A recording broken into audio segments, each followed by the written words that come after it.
ሩክኑ የግድ ነው ያው ይፈርሳል ጀምሮ ከተዋው ተርፍ ሐጅም ይሆን ዋና ሐጅም ቢሆን ያው አላሟላው መፍረሱ አይቀርም ማለት ነው።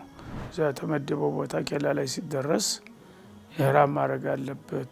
ኢህራም ማለት ያው ወደ ሐጅ ስራ ገብቻለሁኝ። ብዙዎቹ ኢህራም ሲባል ፎጣ መልበስ አድርገው ነው የሚረዱት። ፎጣ መልበስ አይደለም ኢህራም የሚባለው።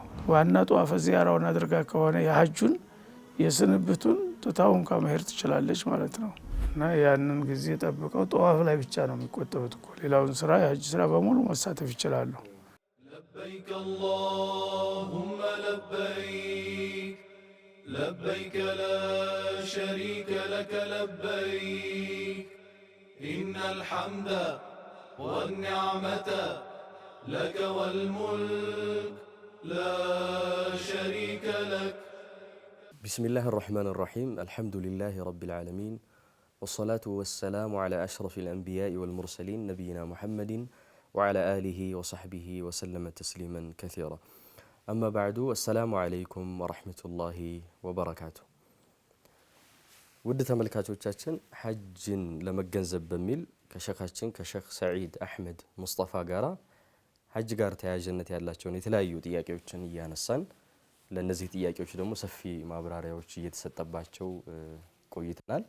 በዚህኛውም ክፍል ፕሮግራም እናስቀጥል ይሆናል። በዛሬው ክፍል ጥያቄችን የምናየው ሸኻችን ከሐጅ ስነ ስርዓት ጋር በተያያዘ ብዙ ጊዜ ያው ሴት ልጆች ሐይድን ለማቆም መድኃኒት ይጠቀማሉ። ብዙ ጊዜ ያው የሚመጣው ይሄ ጥያቄ ጾም ላይ ይመጣል። ጾሙን ለመጻም ሲሉ ያስቆሙታልና ሐጅም ላይ ያው እንግዲህ ተያያዥነት ነገር ስላለው ይሄን መድኃኒቶች ተጠቅማ ሐይድን ማስቆም ትችላለች ወይ የሚለውን እንመልከት። እሺ ቢስሚላሂ ረህማኒ ረሂም። በመሰረቱ ተፈጥሯዊ ነገሮችን ከመነካካት መቆጠቡ ነው የሚመረጠው። ምክንያቱም አላህ ሱብሓነሁ ወተዓላ ሁሉን ነገር በሕክማ በጥበብ ነው የሰራው። ጣልቃ መግባት ወርሃዊ ደም ሆነ የወሊድ ደም እንዳይመጣ ማድረጉ በሂደት ለጤንነትም ጠንቅ ያመጣል፣ ይዛባል። ያ እንዳይሆን ባለበት መተው ነው። ሐጅ ስራ ጋራ እና ዑምራ ጋራ ብዙ የሚያስቸግር ነገር የለውም፣ ደም ያለባቸው ሴቶች ማለት ነው። እና የተወሰኑ ቀናቶችን መጠበቅ ነው ከመጣባቸው። ካልመጣም ያው አልመጣም፣ ከመጣ ግን የተወሰነ የአንዳንዶቹ ምናልባት ረዘም ያለ ጊዜ ሊጠይቅ ይችላል። አብዛኛው ግን ከ5 ወይም ከ7 አያልፍም። እና ያንን ጊዜ ጠብቀው ጠዋፍ ላይ ብቻ ነው የሚቆጠቡት እኮ ሌላውን ስራ የሐጅ ስራ በሙሉ መሳተፍ ይችላሉ። ስለዚህ ሐጅ ስራ በሁሉም እንቅስቃሴ ክልክል ነው የሚል ግንዛቤ ያላቸው ናቸው የሚረባበሹት። ጧሃራ የማይጠይቀው ብዙ ነው።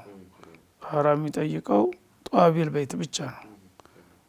ጧዋፍ ቢልበይት እንግዲህ አንድ ሰው ለምሳሌ ሐጅ ተጀመረ፣ የመጀመሪያ ሲደርስ ጧዋፈል ቁዱም ነው፣ ሱና ነው።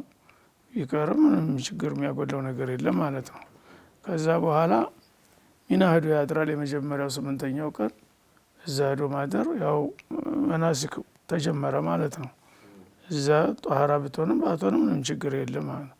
የሚቀጥለው ቀን 9ኛው አረፋ ትሄዳለች። አረፋ ያው ምድረ በዳ ነው፣ ሜዳ ነው፣ ድንኳን ብቻ ነው ያለው። መስጂድ ተመግባት ብቻ ትቆጠባለች። መስጂድ ያለ እዛ ኸይማዋ ሆና ያው ዚክሯን ኢባዳዋን ማድረግ ትችላለች። ምንም ምንም አይከለክልም ማለት ነው። ከዛ ተመልሶ ሙዝደሊፋ ነው የሚያድሩት። ሙዝደሊፋም እንደዚሁ ሜዳ ነው። እዛው ዚክርና ኢባዳዋን እያረገች መቀመጥ ትችላለች። ሶላትም አትሰግድም፣ ሌላም ስራ የሚጻረር ነገር የለም ማለት ነው። ከዛው መልሳ ሚና ትመጣለች። ሚና ለ3 ቀን ወይ ለ2 ቀን ታድራለች። ምንም ችግር የለውም። ዚክሩን ኢባዳውም ትቀጥላለች። ጀመራት ጠጠር መወርወር መቀጠል ትችላለች። ቁርባን ማረድ ትችላለች። ምንም ችግር የለውም። ከዛ ተመልሳ እንግዲህ ቆሞ ተሆነ መካ ትመጣለች። ጊዜ ጧፍ ታደርጋለች። ገና ከሆነ 1 ቀን ወይ 2 ቀን ትጠብቀዋለች። ደሙ ሲያልቅ ጧፏን አድርጋ መሄድ ብቻ ነው፣ ሌላ ምንም ነገር የለው። የዑምራ ደግሞ መጀመሪያውንም ያው ተመካ ይወጣም ስራው እዛው ሐረም ጧፍና ሳይ ነው። ያ ጧፍና ሳይን የተወሰነ ጊዜ ጠብቃ ጧፍ ታደርጋለች፣ ያልቃል ማለት ነው። እና ብዙ ጊዜ 4 ቀን 5 ቀን የሚያስቸግር ነገር ሌላውን ስራ አትስሩ የሚል ነገር የለም ነው። ግን ምናልባት እንግዲህ አንዳንዶቹ በጣም የሚራዘምባቸው ሊኖሩ ይችላሉ። እንደገና ጊዜው እየተጠበበ ሲመጣ ጓደኛ ትቶ ሊሄድ የሚችልበት ሁኔታ ይደርሳል። እንደዛ ሲሆን ደግሞ ምንም ችግር የለም። ጧፉን ዋና ጧፈ ዚያራውን አድርጋ ከሆነ የሐጁን የስንብቱን ትታውን ከመሄድ ትችላለች ማለት ነው። የመሰናበቻ ጧፍ ላዚም አይደለም። ጓደኛ ትቷት የሚሄድ ከሆነ ወይም እነሱ እንደሚጉላሉ ከሆነ ችግር የለውም ትታው ትሄድ ብለዋል ረሱል አለይሂ ሰላም። እና ዋናው ጧፍ ግን እንደምንም ብላ በወቅቱ ማድረግ አለባት።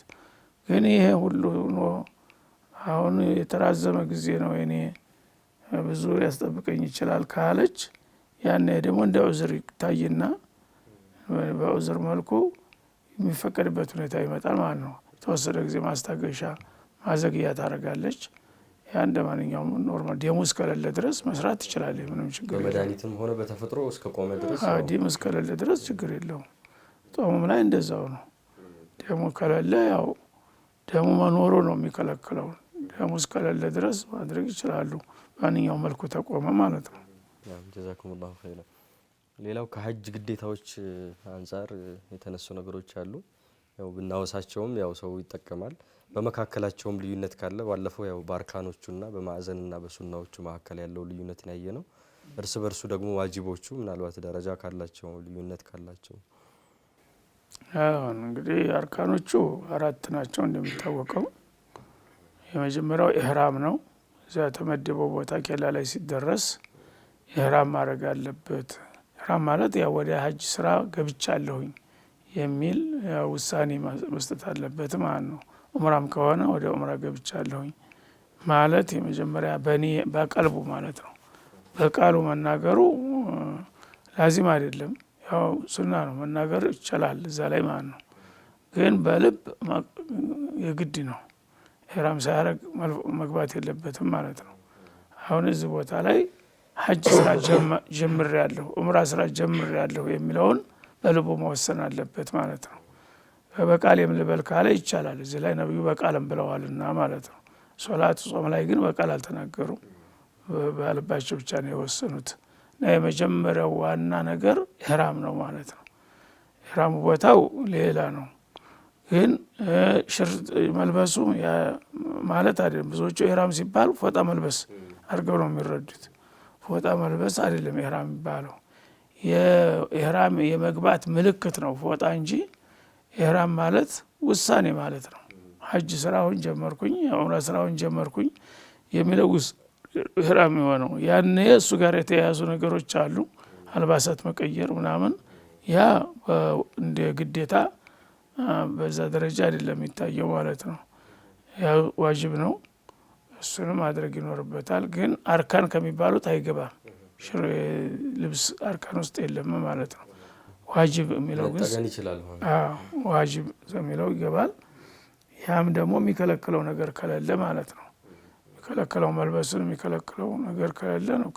ካለ ይፈቀድለታል። ሌላ አማራጭ ካጣ ሱሪውንም ለብሶ መስራት ይችላል ማለት ነው። የመጀመሪያው እሱ ነው።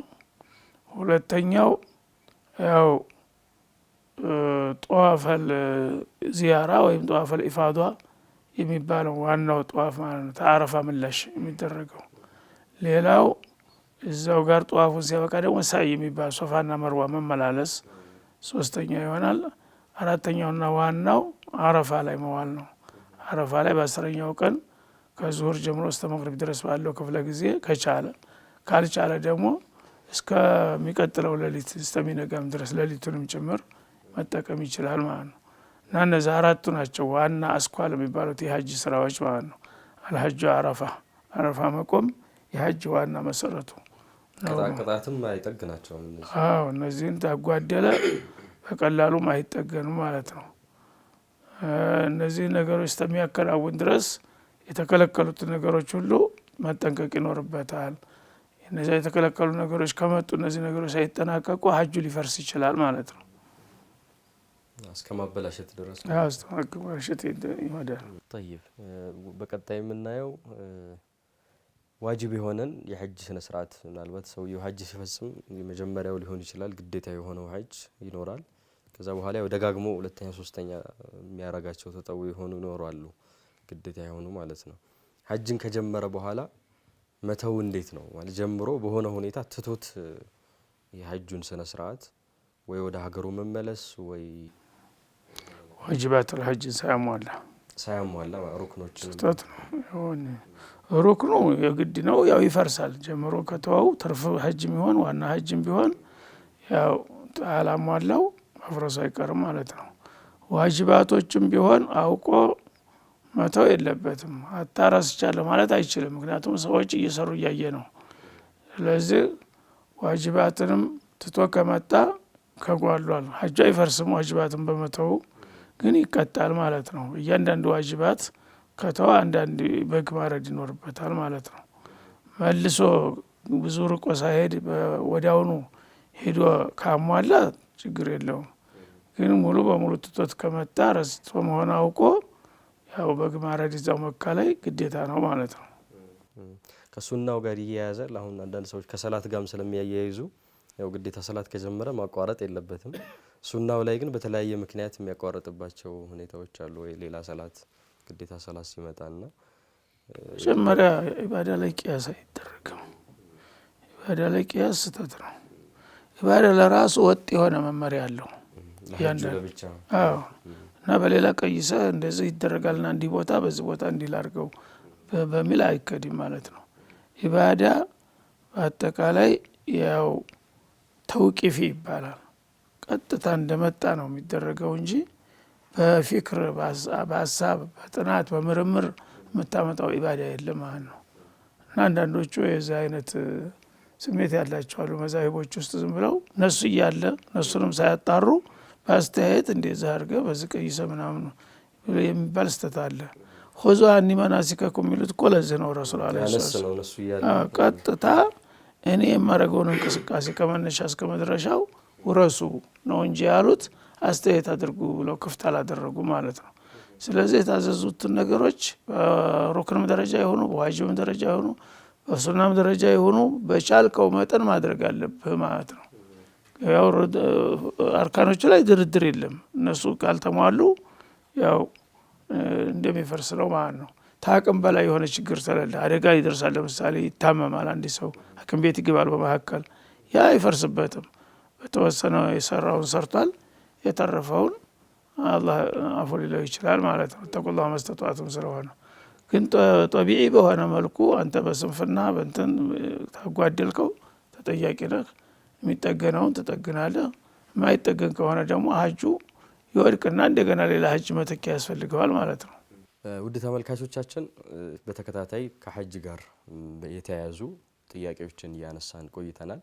በዚህም ክፍል ላይ በተለይ ሴት እህቶቻችን ሐጅ ስነ ስርዓት ላይ ሐጅ ሲፈጽሙ በጣም ብዙ ጊዜ የሚያነሱት ችግር አለ። ያው ተፈጥሯዊ ነገር እነሱ ላይ ስላለ ተጨንቀው አስበው ከዒባዳቸው ሁኔታ ጋራ ማለት ነው ኢባዳ ይጓደል ይሆን ያን ሲሆን ብሎ በማሰብ ማለት ነው። በዚህ ክፍል እንግዲህ ጥሩ የሆነ መልእክት ጥሩ የሆነ መንገድ እና ምላሽ ማብራሪያ እንዳገኙ ተስፋ እናደርጋለን። በሚቀጥለው ተያያዥነት ያላቸው ሌሎች ሐጅ የሚፈጽም ሰው ማወቅ ያለባቸውን መሰረታዊ ነገሮች የምናነሳ ይሆናል። እስከዛው ሰላም አለይኩም ወራህመቱላሂ ወበረካቱ። لبيك اللهم لبيك لبيك لا شريك لك لبيك إن الحمد والنعمة لك والملك لا شريك لك